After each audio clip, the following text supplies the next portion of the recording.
Ohio State has had a pretty easy schedule. Yeah. And I think they're going to cave under the pressure of being at Michigan. They see the winged helmet maize and blue. They just can't handle it. That's what's happening. Mark Nice. it. Mark it, all my Ohio State fans. Welcome to another episode of the One Life podcast, where normally we dive deeper into the weekend sermon. Pastor Jared, we're coming off week number 4 of At the Movies. Give us your take. We're going to dive into each movie a little bit, Okay. Because you've been out of the podcast for the last couple weeks. Are you okay looking into my eyes? Apparently that's been a thing with everybody else. It is harder. It's easier because we've done this so much, but yeah, that has been I've watched the podcast and they've been pretty great. Yeah. Julie did great, and then all of our new staff and Ryder was the one who struggled the most with it. Yeah, I can tell. He was locked in the whole time. He was nervous. Yeah. Poor guy. He was the first one to go too. That didn't help. So yeah, no, I think the podcast last couple of weeks, just to give you some credit, really, really fun to get to know some of our newer staff members that aren't on a stage on the weekend. And obviously the larger we get, it's harder to know everyone that's on our team. Yeah. So that was fun. And then last week here in Vision for missions and everything else we had going, The Porch was another great podcast. So thanks for filling in the last couple of weeks while I've been away. Yeah, it was a lot of fun. Yeah. So give us your take at the movies, and then I want to talk about each movie individually that we've missed and kind of how you came to those. I just lost it. You gave me a number so far, 4 weeks in, 277 people have made a decision to follow Christ. That is unbelievable, man. Crazy. And then, I mean, I was at our Mesa camp. I was at East Mesa last week, Mesa this week. I've never seen the 10 a.m. service so full. And we just started the 10 a.m. service like 2 months ago. Yeah. So, I mean, God's doing something. It's pretty special. Yeah. And then the response has been phenomenal. So huge shout out to, again, I don't want to overstate this, but Dave Spear, who's helped me put all the editing, the creativity to it. We've learned a lot. We've copied some other At the Movies stuff, and it's been, I couldn't, like, even yesterday, Amanda came to the 11:30 service, and we were having a conversation yesterday afternoon. I'm like, of all of the At the Movies series that we've done, I think I'm the most proud of this series. Yeah. Just all of them have been great. Yeah. So let's go back to a few weeks ago. Okay. Talk about Twisters first. So when did you decide, hey, Twisters, this is one I want to use? I think it was Dave is like, hey, I think we could do this. Okay. And then watched it again. I mean, I watched it in the theater with my kids. So I don't know if this is the best dad move, but I'm there with some friends. Were they pretty scared? Yeah, Gabby's like 8 at the time, whenever it came, or maybe 9. And the opening scene of like teenagers being sucked up into the air is frightening. I mean, even like my heart was pumping, but then I forget like my daughter, and like she like jumps where, theaters now, like the layback seats. Yeah. Like I've usually fall asleep, to be completely honest with you, as soon as I go. It's pretty cozy. And then I remember her, like she jumps from her seat to like snuggle me. Yeah. Because she was freaked out about it. I'm like, yeah, I'm not sure this is the best movie for a 9-year-old to be watching at this stage. Yeah. But it's a great story of, vision for somebody's life. And as I said, I think 3 weeks ago, most of these messages all have the same theme. Yeah. God has a vision for your life. Go accomplish it. Don't allow the outside noise or maybe even an event or a circumstance like Twisters to take you out of God's call for your life. Even Young Woman in the Sea was very, very similar to that. So, yeah, I know it's a great story, but Twisters was fun. And it's very recent. It's only a year old. So it was fun to do that one. Back-to-back Glenn Powell movies to start. No more Glenn Powell after that, though. Dude, my 14-year-old daughter, my oldest, Gianna, she's asking me on the way to school a couple weeks ago. It's like, what movies are we doing? And I tell her Maverick and then Twister. She's like, oh, Glenn Powell in both movies. I'm like, wait, do you have a crush on Glenn Powell? And she hasn't shown much interest in boys, so it was quite funny that she was all fired up for that. She does not have a Glenn Powell. Are you a dad that would let her have like a Glenn Powell poster or posters on the wall or something like that? Zero chance. Okay. No chance. And my son will never have like a Taylor Swift poster or anything like that in his room. Yeah, that's fair. Yeah. I had this is a weird way to transition this. I had tons of Tim Tebow posters in my room growing up. I mean, if Grayson, he might have a Tom Brady something in his I mean, I have a Tom Brady card in my office right down the hallway here. So when I was in second grade, Okay. my sister's boyfriend at the time, I think they were in like 8th or 9th grade, got me for my birthday a life-size poster of Yao Ming. And it literally, if you put it, because it also had like margin, like it wasn't just the top of his head, it had like a Rockets logo and all this stuff.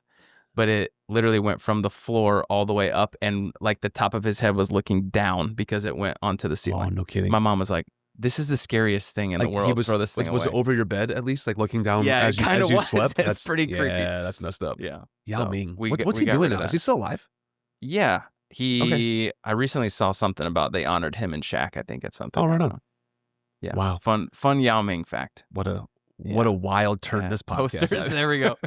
All right, so we're done with Glenn Powell. We're Yep. done with the posters. Now take us into the next week, which was Ordinary Angels. Yeah, that's a great story. So talk to me about how you came up with that one, or why you wanted to do that one for Athletics. My church in Indiana, they actually did it. Okay. Watched it, saw it, and I'm like, this is a great story. Yeah. So not my church, the church that I served at in Indianapolis before we moved here, thought it was a fantastic deal. So we took advantage of shared resources and all those types of things. And it's funny, they've actually reached out about a couple that we've done. And I've sent them the link, like, yeah, of course. So that's where I saw it for. I mean, so backstory. A year and a half ago, shout out Jake Swenson in our church, messages me and says, "Ordinary Angels, wow, future at the movies." And we get that all the time from people. And usually I'm like, no, that's not great. And not that the story's not great. It's just, how do you turn it into a message, right? I'm always thinking through that. And I watched it and I'm like, no, this is a great story. And so that was where it birthed. And then, shared resources help make it happen. So in fact, I messaged Jake and I'm like, hey, this weekend is because of you. He's like, man, my boys are turning 7. It's the weekend that we're not here.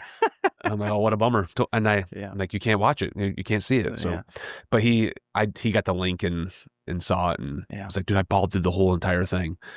Probably that story was the most emotional of them all. They've all had a level of emotion. Even this weekend, Young Woman in the Sea, I know how the story ends. I know she crosses the English Channel. In all 3 services, like a little tear hits my eye. And it's so funny. It happens when the dad like is on the shore and she crosses, and he just has this look of like, I'm so proud of you. Yeah. And I think of like my kids, and it always hits me every single time when it hits to the dad. So yeah, no, that's crazy. Ordinary Angels is 100%. And then Young Woman in the Sea, inspiration of that was Dave Spear. Okay. He's like, we should do this. And that's how all that took place. So. I do like because the last 2 have been based on true stories. Yeah. That adds a whole different element to it. Definitely versus just like a random story. It's like, yeah, this is good. It's a good story. But the fact that there was truth behind it and like this really did happen, it just adds that extra impact. Well, it's so funny. I think some life group leader messages me and is like, I did all the research about Ordinary Angels. And you're right. It's all true. And I'm like, what? Okay. I didn't lie about it. You're welcome. Yeah. No, that's interesting. Yeah. Young Woman in the Sea. Most people don't know the story because it was the early 1900s. And so is it Amazon or Apple Plus has Young Woman in the Sea? Okay.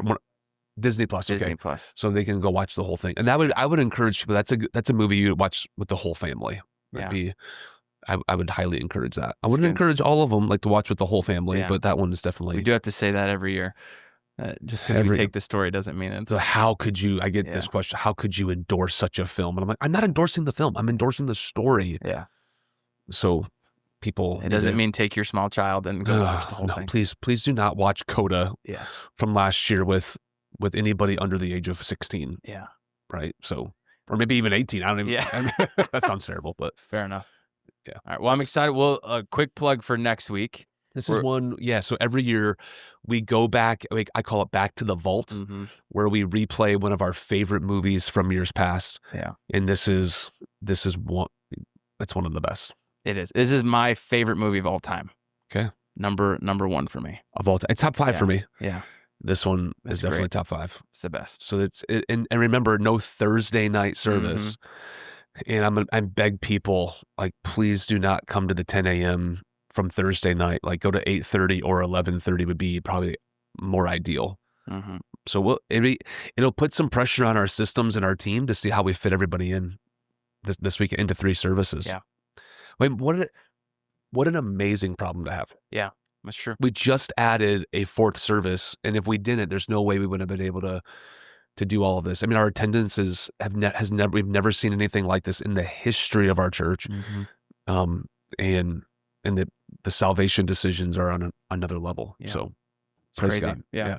Talk a little bit about what's coming up with Make a Difference and some of those things that you're excited about. I know some of our church family got a letter from you this week, and we're communicating out what our big end of year type of offering is going to be about. Yeah. So every December we have an offering. And we've done this since I've been the pastor here. That's over and above what we normally give to accelerate the outreach vision of our church. That's probably the best way to say that. So we don't keep any of this money, this offering. It all funds outreach missions, mission trips, the Porch, Mesa Outreach Center. It funds all of that for the next year. So I do have I talk out of both sides of my mouth with this because I think it's important to let people know, no, we have a vision. This is what it's going to cost us to do it. But at the end of the day, I don't have a necessary number. It's, I mean, if everybody who calls One Life Church just gets involved and gives something, like, we can make a massive difference. So here's a fun little way I didn't share this in the Next Level series. So I'm just trusting God with this. But if you're in the podcast, it's behind the scenes.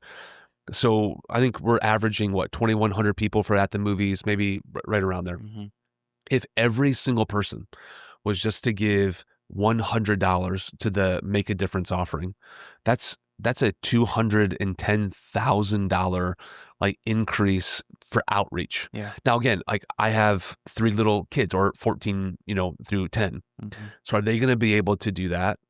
No, but Amanda and I, we'll step up. So I'm just praying that if that's the goal, then we can achieve all the dreams. So this goes to the Mesa Outreach Center, the Porch. It goes to mission trips.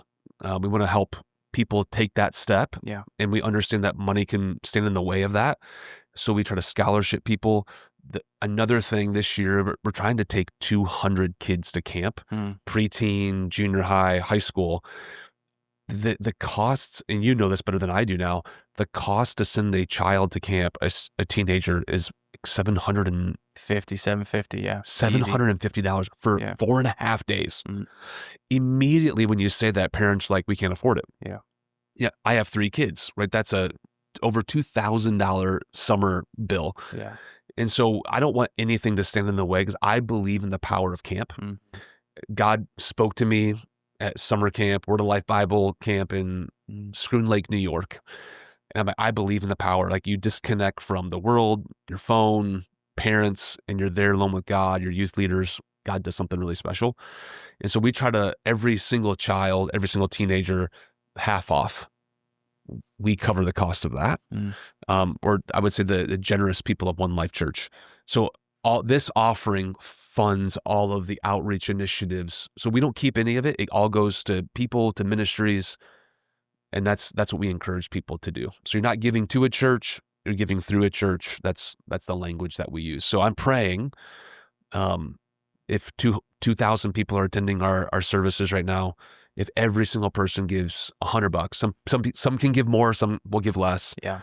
But if we average that out, maybe we can make an incredible difference together. So that's awesome. So I'm praying for.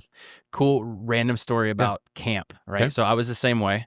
I surrendered to ministry when I was 16 at a youth camp. My favorite youth camp is called Minnetonka Christian Camp in Clayton, Oklahoma, middle of nowhere. Let's go. And the camp director who would put on these camps was also a pastor in Paris, Texas. A small little church. So this couple weeks ago, we're at the S2 conference as a staff. Yeah. And there's a guy, they do these S2 wishes, okay? And one of the guys that won, his name was Curtis Blake. And I'm like, Curtis Blake. That's the camp director from my high school camp. No kidding. And so I see him come down, and I text a buddy that was still friends with him. I was like, dude, give me his number. I think he's here in Arizona. So we link up afterwards. I'm like, dude, I don't know if you remember me, but like we talked for a while. Wow. You will never know like the impact that you had. Like this is the smallest middle of nowhere country Baptist camp. And I run into him like 15 years later, like I blown got chills. away. That is the power of camp. Yeah. I'm even like, this is going to sound old school. I'm trying to figure out at some point, maybe next year. Mm-hmm.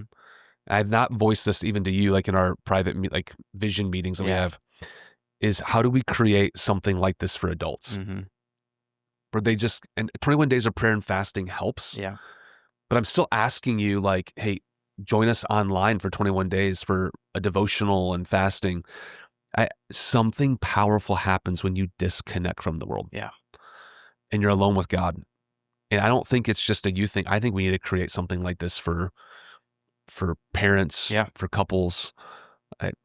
God speaks to us in those moments, especially in the busyness of the world right now. Yeah, it's crazy. So it's such an impactful. Let me preach this for a moment. Yeah, God does not speak to you.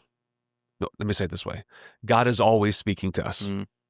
You cannot hear Him speak to you when you're running at 1,000 RPM. Yeah. It's the whisper. You have to slow down, eliminate distractions for God to get a hold of your life. Yeah. So that's why I believe in the power of camp so much for students. And even so, like we got to figure out a way we can do this for adults. Way more challenging with all the responsibility and everything else we have going on. But there might be a way to do it. Yeah.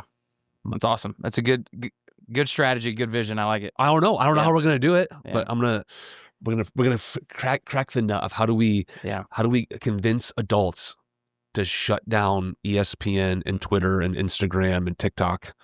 Yeah, and just for 3 days. Yeah, I think we can do it in 3 days. Yeah, I don't know. I like it. There's a challenge there. Heard it here first. The podcast getting the brain dump. I like it. Yeah, I mean, I'm literally thinking through that. This is what happens like when I'm in the At the Movies series too, and I'm not in the 20-hour-a-week grind of sermon prep. Yeah, I start to vision of like, all right, what's like, here's my challenge, because we throw out a number of 277 people made a decision to follow Jesus. Yeah, praise God. Mm-hmm. How are we going to disciple them? Mm. How are we going to help them take not just that step, but baptism, and then how do we get them to really know, understand, follow Jesus? That's some of the things that I'm. Yeah. Here's what I pray, right? God, would you trust us with more people? And He is. Then there's a huge responsibility of that. All right, okay, here you go. Mm-hmm. What are you going to do? Yeah. And that's what That's good. I'm trying to discern. How do we help people hear God? Yeah. I love it. All right, we are a couple days away from Thanksgiving. Is Thanksgiving your favorite holiday? 100%. Yeah. Yeah. I love the food. I am a sucker. I think I say this every year. Well, the podcast is only our third year. Green bean casserole. Dude, there's nothing better than that. That's a hot take. I don't know. Mashed potatoes, green bean casserole. Mashed potatoes, yes. Green bean casserole, not a big fan. I would make it not just for Thanksgiving. Okay. I mean, and it's the simplest thing. Cream of mushroom soup, green beans, crispy onions, a little bit of milk. Yeah. Bro. About twice a year besides Thanksgiving, Juliet will surprise me with like mashed potatoes, stuffing, just like, hey, we're doing it. We're having a mini Thanksgiving tonight. Cool. Yeah. So it is great. Ham or turkey for you guys? Both. All right. Yeah, I'm a both guy. Yeah. I'm a ham on Christmas, turkey on Thanksgiving. Okay. Yeah, we only do ham on Christmas. Yeah. But yeah, I think wherever we go, I'm sure they always have ham. I had both growing up, and she had both growing up, so we make it. Is there something that you absolutely have to have on Thanksgiving beyond like those, like any like weird thing beyond the traditional pieces? Not really for me. Our family was very like traditional by the book. She loves deviled eggs. Yeah. And I am not a deviled eggs person. So when we got married, that's like when we would have Thanksgiving with my parents, she'd like bring deviled eggs, and my family's like, "What is this?" Yeah, I'm a big deviled egg fan.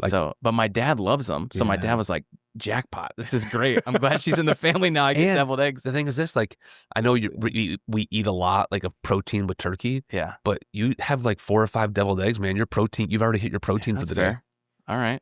Just throwing it out Good there. to know. Scoop off the filling Okay. and just eat the egg white, and your protein's up. Same thing with eggnog. She's a really big eggnog, not for Thanksgiving, but just like Christmas. I am too. Loves eggnog. And she brought that to Christmas, and my dad was like, finally, eggnog. I'm like, Dad, you're a grown adult. Why didn't you eat deviled eggs and eggnog That's true. your whole life? So another hot take, because this is a debate. Are you Christmas tree before Thanksgiving or after? Normally the day after, but for some reason she has put it up a little bit early. I think because we're gone for a couple days up north, and whenever we come back, she wants it set up, so it's already out. Yeah. But yeah, Black Friday is normally when we put it out and decorate all that stuff. I do like it visible. We weren't supposed to talk about this, but the Florida State game, which is different this year because it doesn't mean as much as normal years. You're not even like going to a bowl, right? You can't make a bowl game. We're strategically taking time off to develop our new coach. That's what we're doing during bowl season. Yeah. Oh, we need to get into the off season quicker. So right. it's a new strategy. People are going to start doing it. But yeah, I love watching the Florida State game with the tree up and all that kind of stuff. Yeah, it's fun. So we actually set it up yesterday afternoon, and we're late to the game. We're usually November 15. But Amanda, she turned 40. We traveled a little bit. There was lots of reasons why we couldn't.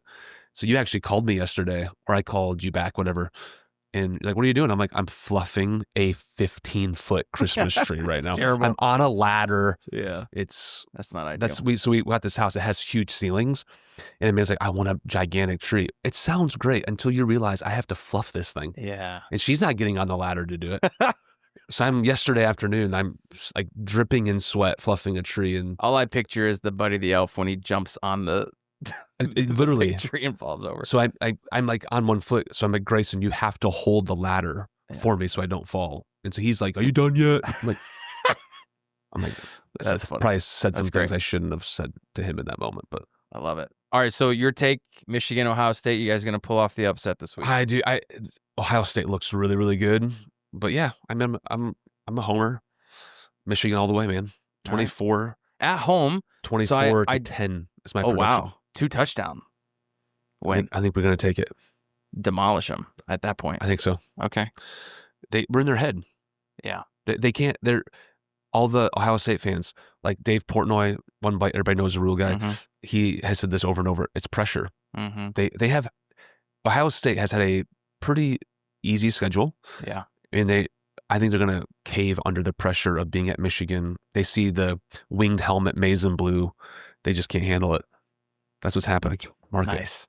Market all my Ohio State fans. Right. Make this the lead in, Peyton, to the talk, to the podcast. They will cave under the pressure.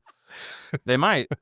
Either way, they're getting in the playoff, though. So yeah. And just like last year, we beat them, and they still won the national championship. But that you have to put an asterisk next to that. Yeah. That national championship doesn't mean anything when you lost to your rival at home. I'm fired up. Yeah. This is more passionate about this than anything else. Oh, man. This is it. This is good. If we win, we're in the playoff for sure. So, and if we lose, we're 9-3. We probably will be out on the outside. So it's all right. It gets you ready to prepare for next season quicker. Yeah. Okay. Another hot take. Lane Kiffin, LSU or Florida? Where's he going? The rumors say LSU right now, but I've heard. We don't listen to rumors as Christians. We go by the facts. All right. Happy Thanksgiving, bro. Happy Thanksgiving. Appreciate you. Remember, the church is not a building we sit in. It's a movement we get to be a part of to reach one more life. Let's do it. Jesus.